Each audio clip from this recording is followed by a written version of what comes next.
নমস্কার বন্ধুরা, চলে এসেছি আজকে একটা নতুন ভিডিও নিয়ে।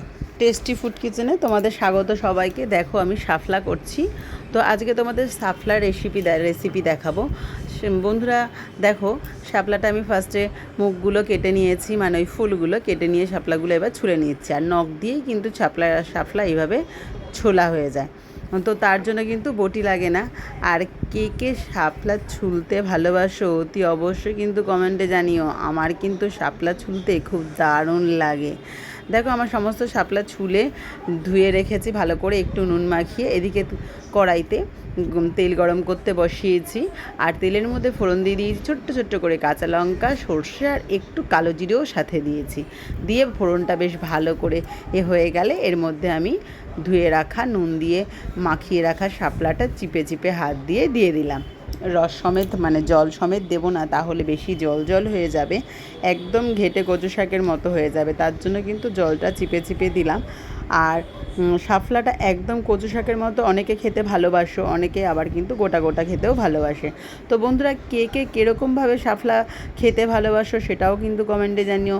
আমি কিন্তু একটু গোটা গোটাটাই পছন্দ করি, বেশ একটু মুখে মুখে লাগবে সেরকম গোটা গোটাই শাপলা আমরা করি। কচু শাকের মতো কিন্তু খুব কমই করি, মানে যেদিনকে হয়ে যায় কচু শাকের মতো সেদিনকে, না হলে কিন্তু এরকম গোটা গোটাই থাকে। দেখতেই পাচ্ছ আমার শাপলাগুলো কিন্তু খুব সুন্দর গোটা গোটা আছে। পরিমাণ মতো নুন আর পরিমাণ মতো হলুদ দিয়ে দিলাম। আর বেশ মানে হালকা স্টিমে না, একটু বেশি স্টিমেই। আর শাপলাগুলো একটু কড়াইয়ের গায়ে ছড়িয়ে ছড়িয়ে দিয়ে মাঝখানটা একটু ফাঁকা রেখে করলে শাপলার জলগুলো কিন্তু এভাবে টেনে নেয়। এদিকে দেখো আমি বাটিতে, মানে শিলনোড়াতে নিয়ে নিয়েছি কালো জিরে, রসুন আর কাঁচা লঙ্কা। এই বাটাটা দিলে এর মধ্যে দারুণ, জাস্ট দারুণ একটা সুন্দর স্মেল হয়, আর খেতেও কিন্তু জাস্ট দারুণ হয়। আমি কিন্তু যখনই শাপলা করি এই মশলাটা কিন্তু লাস্টে নামানোর আগে আগে দিই।